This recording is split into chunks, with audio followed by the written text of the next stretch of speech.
Hi everyone, welcome to my next video. This is my new room, by the way. It looks a little messy, but I love it. I feel really good in here, and it's a work in progress. Anyway, today's video is a little different. I have never reviewed anyone's channel before or talked about another YouTuber. Well, this is about to change.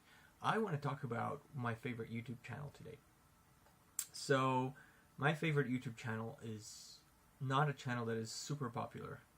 It's by a guy called Daniel, and it's called Hiding in My Room. All you have to do is type in HIMR, and it'll come up. So, I'm actually quite surprised myself that this is my favorite YouTube channel, because on the surface, Daniel and I are pretty different. I'm a little older. I'm not mixed race. I've never had a Japan obsession.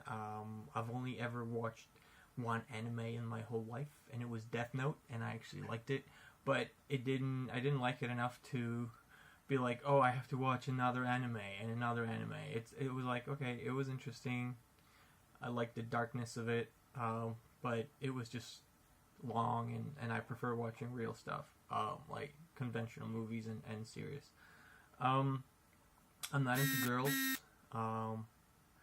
I'm into older men, actually, so I only date older guys, so again, very different from Daniel. And by the way, I do not find Daniel attractive. This is not why I watch his channel, okay, just to get it out there and on the record and out of the way. I do have a bunch of stuff in common with Daniel, and maybe this is why I like his channel. So here's some of the stuff that we have in common. We both hate the 9-to-5 job routine. We both used to hold 9-to-5 jobs and found them tedious, and I never liked my 9-to-5 job. I quit my 9-to-5 2 years ago. There's a video about it on my channel, and ever since then I've been working odd jobs, and I've been working online. So we have that in common. We both fantasized and had an obsession about another country that wasn't our birth country. So, in Daniel's case, it seems to have reversed a little bit, because now he's kind of out of his Japan phase and he's living in the UK. He seems to be comfortable living in the UK.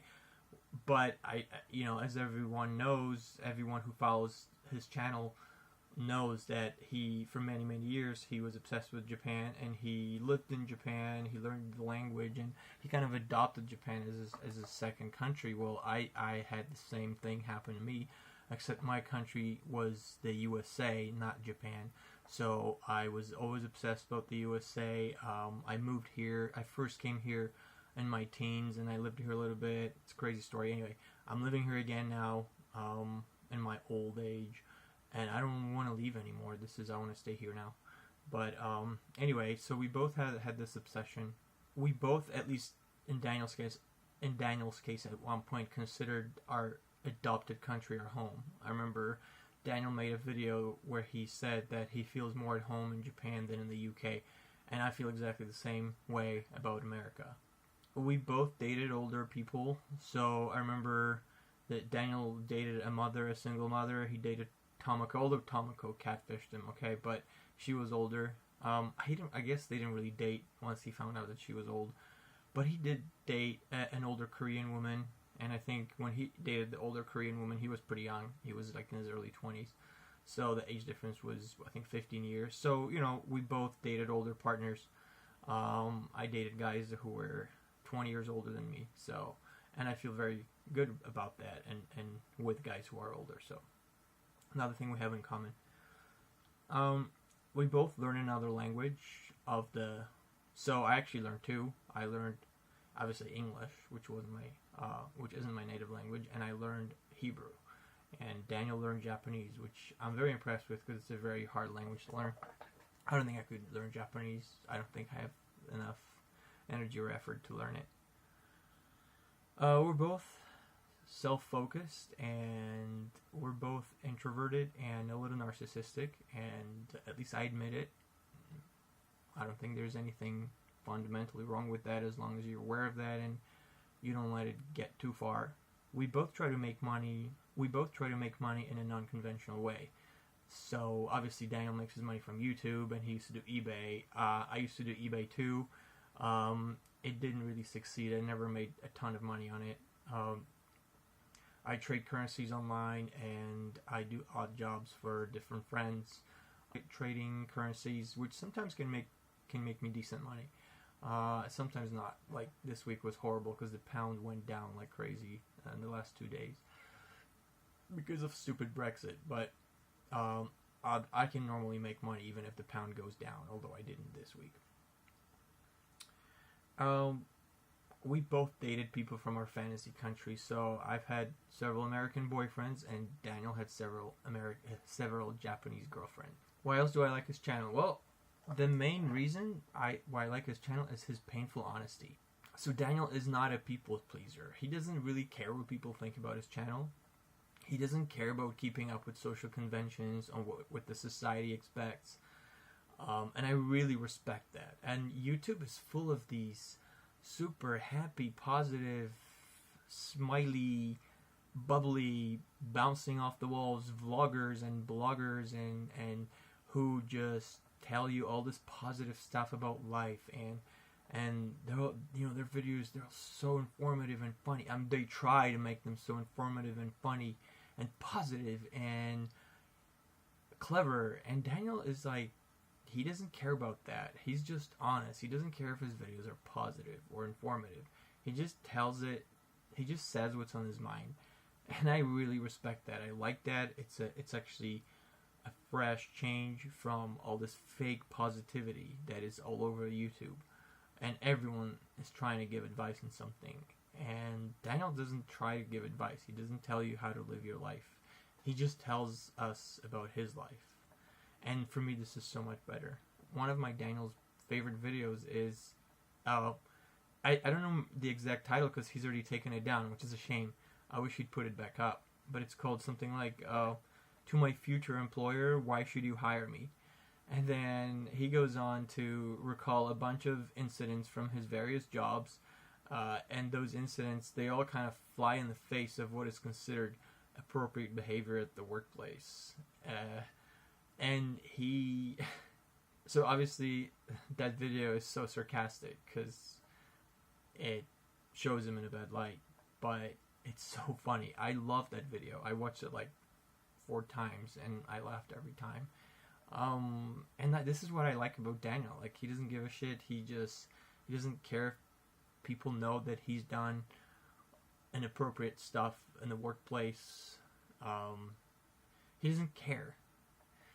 Because he doesn't care about those jobs. And I think that's so cool. And this leads me to my second point, or third point, is that people don't understand his sarcasm. Guys, just because he says something and he doesn't follow it with, I'm joking, it doesn't mean that it's not a joke. It's subtle sarcasm. It's not literal. You don't have to take everything he says literally. And I think a lot of people do, and that's why he gets so many haters, because people just don't understand his channel. Why do I think he has so many haters? I think Daniel's haters, I think people hate on Daniel because their own lives are boring and sad and unfulfilling, and maybe they envy him, his lifestyle and his freedom, and maybe they are stuck in a sad, boring 9-to-5 job in some shitty retail store or supermarket or grocery store, and they don't see a way forward, or maybe they don't even have a job. Maybe they're still living with their parents. And I know Daniel's living with his mom, but he did get married and he did live with his wife. And I think people just can't.